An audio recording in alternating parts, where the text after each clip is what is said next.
Breaking news. వాడు మనిషి కాదు, కామంతో కొట్టుకుంటున్న మానవ మృగం.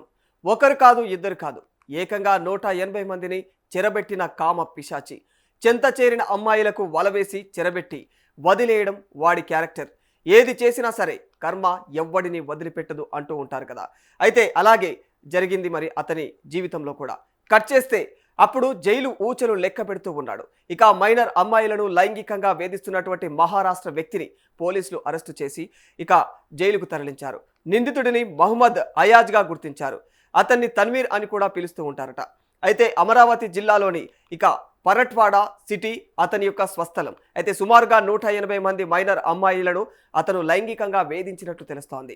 వారితో సుమారుగా 350 అసభ్యకర వీడియోలను కూడా షూట్ చేశాడు.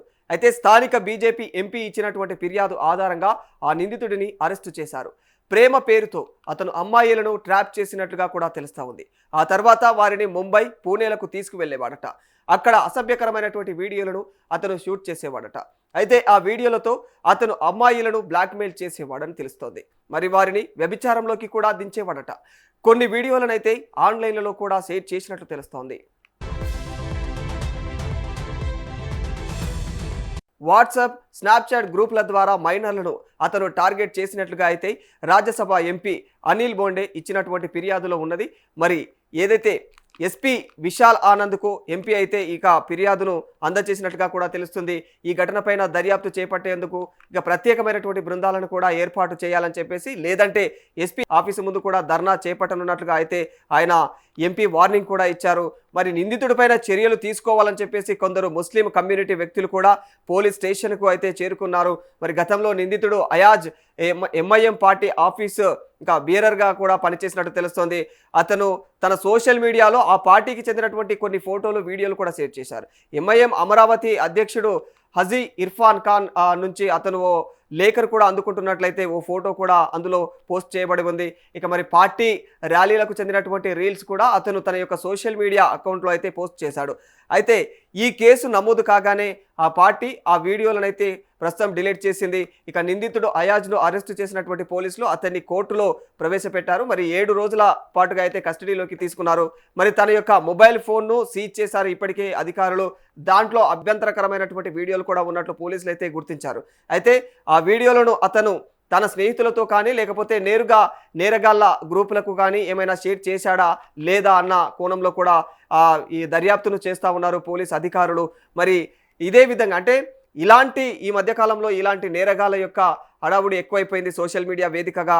ఎందుకంటే చాలామంది తెలిసి తెలియని అంటే టీనేజ్ అమ్మాయిలను దృష్టిలో పెట్టుకొని ఏదైతే స్నాప్చాట్ కావచ్చు, ఇంకా ఇన్స్టాగ్రామ్ కావచ్చు, ఇలాంటి అనేక రకాలైనటువంటి సోషల్ మీడియా వేదికల్లో అయితే తెలిసి తెలియని అమ్మాయిలందరినీ కూడా ట్రాప్ చేయడం అనేది ఇలాంటి కామ పిశాచులు ఈ మధ్యకాలంలో ఎక్కువగానే కనిపిస్తూ ఉన్నారు.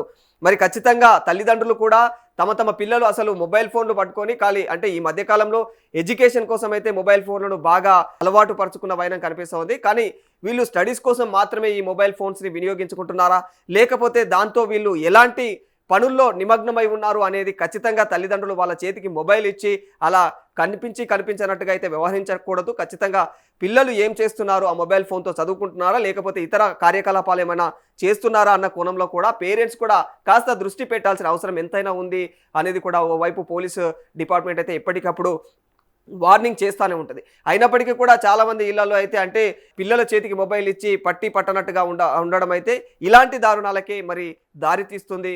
ఖచ్చితంగా అందరూ కూడా అంటే పిల్లలు కూడా ఏదైతే ఇంటర్మీడియట్ స్టేజ్లో ఉన్న వాళ్ళని ముఖ్యంగా అంటే మైనర్ స్టేజ్లో ఉన్న పిల్లల్ని ఎక్కువగా ట్రాప్ చేస్తున్నట్టు తెలుస్తోంది. ఇప్పుడు ఈ అయాజ్ విషయంలో కూడా చాలామంది అమ్మాయిలు మైనర్లే ఉన్నట్లు పోలీసులు చెబుతా ఉన్నారు.